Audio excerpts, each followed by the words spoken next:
ገና በለጋ ልጅነታቸው ወደ እናታቸው ሄዱ። ሐዲስን መማር እፈልጋለሁ አሏት። እናቴም ይላሉ እሳቸው ሲናገሩ ሐዲስ የሚማሩ የደረሶችን አለባበስ ካፖርት አልብሳ ከላይ ላይ ጠምጥማ እማልሸከመውን ልብስ አልብሳ ላከችኝ ይላል። መስጂድም ገብተው እንዲቀሩ ላከቻቸው። ሲሄዱ ግን አንድ ወስያ ሰጠቻቸው። ይሄ ወስያ ለኛ በጣም ያስፈልገን ነበር። ያ ማሊክ አለች ወደ ረቢዕ ስትሄድ ታላቁ ኢማም ሄደ ስትማር ተዓለም አደበሁ ቀብለ ዒልሚሂ ከእውቀቱ በፊት ከሱ ስብዕናውን ስርዓቱን አደቡን እሱን ውሰዳለች። ምነው ረቢዕ በዛን ዘመን የታወቀ ስብዕና ነበራቸው። ብዙዎቻችን እናወራለን አንኖረው። የዲን ሰው የምትለው አንዳንድ የምትፈራው ሰው ሁሉ ሊሆን ይችላል። ፈገግታ የተነፈገ ዲንን ሲያስተላልፍ በመሳደብ ሌሎችን ካላንጓጠጠ ቢድዓን ሽርክን ያላወገዘ የሚመስለው ትውልድ ተፈጥሯል። ስብዕናቸው የረጋ አላህን የሚፈሩ ነበሩ። ረቢዕ ከሳቸው ስትሄድ ከእውቀቱ በፊት ስብዕናቸውን ተማራለች። በእርግጥም ኢማሙ ማሊክ የዛን ጊዜው ብላቴና ማሊክ ከሳቸው ዕውቀትን ወሰደ። ከሳቸውም ብቻ አይደለም ወደ ኢማም ዙህሪ ሄደ። ሸሃብዲን ዙህሪ እሳቸውም ጋር ቤታቸው አንድ ሄዶ አንኳኳ። ባለቤታቸው ወጣች። ማን ነው? አይ አንድ ወጣት ነው። ግባ አሉት። ለምን መጣ? እርቦ ነው እንዴ ብላ አሉት። የሀብታም ልጅ ነው። አረ ምግብ አላሰኘኝም የምግብም ችግር የለብኝም አላቸው። ታዲያ ምን ፈለክ? ሐዲስ አስተምሩኝ አላቸው። ቁጭ አሉና 40 ሐዲስ አስተምርሃለሁ ጻፍ፣ እሱን ካወቀው ሐፊዝ ነህ አሉት። የሐዲስ ኤክስፐርት ነህ አሉት። ዋና ዋና ሐዲስ አስተማራቸው። ከዛም ሊሰናበቱት መስሎ ሊሸኙት ሲሉ ጨምረኝ አላቸው። መጀመሪያ ይሄን ሕፈዝ አሉት። አይ ይሄንማ ሐፍዤዋለሁ አሉ። ኢማም ዙህሪ በዚህ ፍጥነት እንደማይታፈዝ ያውቃሉ። እጁ ላይ ያለውን ተቀበሉትና በል እስኪ ልስማ አሉት። አንድም ቃል አላስቀረ። ያኔ ምን አሉት? አንተ የእውቀት ካዝና ነህ አንተ አሉት። በልጅነቱ ዕውቀቱ የገዘፈ ስብዕናው የመጠቀ ነበር ኢማሙ ማሊክ። ገና 20 ዓመት አካባቢ ሳይሞላቸው 270 የሚሆኑ የእሳቸው መሻይኾች ለማስተማር ብቁ ነህ አሏቸው። ገና በልጅነታቸው መዲና ላይ ቁጭ ብለው ዕውቀትን መርጨት ጀመሩ።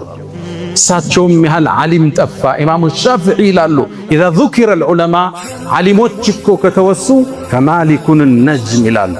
ኮከባቸው ማሊክ ነው ይሉ ነበር። ዕውቀት ማን ይድረስባቸው? ሰው ሁሉ እሳቸውን ፍለጋ ከዓለም አቅጣጫ መትመም ጀመረ። ከደረሶቻቸው ውስጥ የቡኻሪና ሙስሊም የምንለው ኪታብ የነሱ ሸኾቻቸው እሳቸው ግር የተማሩ ናቸው። ኢማሙ ሻፊዒ ኢማሙ አሕመድን ያወጡ ናቸው። ሻፊዒ የተማሩት ኢማሙ ማሊክ ጋር ነበር። ዓለም ላይ አሁን የምናውቀውን ተጽዕኖ ፈጥረው ከሄዱ የአላህ ውድ ባሮች ውስጥ ኢማሙ ማሊክ ኢማሙ ዳሪል ሂጅራ የስደቱ አገር ኢማም ይባላሉ። ከዓለም አቅጣጫ ነበር ሰው ዕውቀትን ለመፈለግ ፈትዋ ለመውሰድ ወደ እሳቸው የሚመጣው። በመጽሐፍ ብቃታቸውም ጎበዝ ነበሩ። በርካታ ኪታቦችን ጽፈዋል፣ ከትበዋል።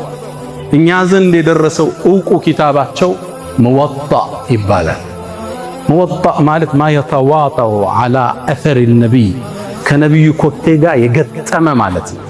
ሰሒሕ ሐዲሶችን ብቻ እውነተኞችን የሰበሰቡበት ትልቅ መዝገብ ነበር። የሐዲስ ድርሳን ነበር። መጀመሪያ አካባቢ የጻፉት ወደ 10,000 ሐዲሶችን 4 ሰው ነበር የሚሸከመው ያን የሚጽፉበት ብራና ስለሆነ።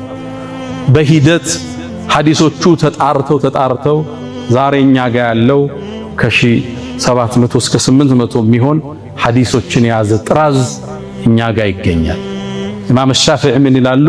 ከቁርአን በኋላ እኮ ይላሉ በዛ ዘመን እንደ ሙወጣ ያለ እውነተኛ ምንጭ የለም ይላሉ። ሙወጣ ኢማሙ ማሊክ ትውልድ የሐፈዘ ነበር የቀረው። የትውልዱ ማጣቀሻ ነበር ብቸኛ። ያንን መጽሐፍ ሲጽፉ በዛ ዘመን ያሉ ሰዎች እንደሳቸው ሙወጣ እያሉ ጻፉ። ሙወጣ ስሙ በዛ። ወደ እሳቸው መጣና ሰውየው እንዴ ሰው ሁላ እኮ የእርስዎን ርዕስ ተጠቀመው ሙወጣ እያለ ጻፈ አሏቸው። የተወሰኑ ኪታቦችን አስመጡና ተመለከቱ። ከዛም አንድ ቃል ተናገሩ። ማ ካነ ሊላህ ዳመ ወተሰል አሉ። ለአላህ ብሎ የተሰራው ከኛ መሃል ይዘልቃል አሉ ኢማሙ ማሊክ። ከዓመታት በኋላ እነዛ ሁላ ኪታቦች ደርቀው የእሳቸው ኪታብ ወደ ትውልድ ተላለፈ። ሌሎች መወጣ የሚባሉ ጠፉ ምድር ላይ። ከዛ በኋላ የመጣው አንድ ዓሊም የኢማሙ ማሊክን ንግግር እሱ ቋጨው።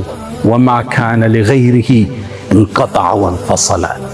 ከአላህ ውጭ ታስቦ የተሰራ መንገድ ላይ ተቆርጦ ይቀር።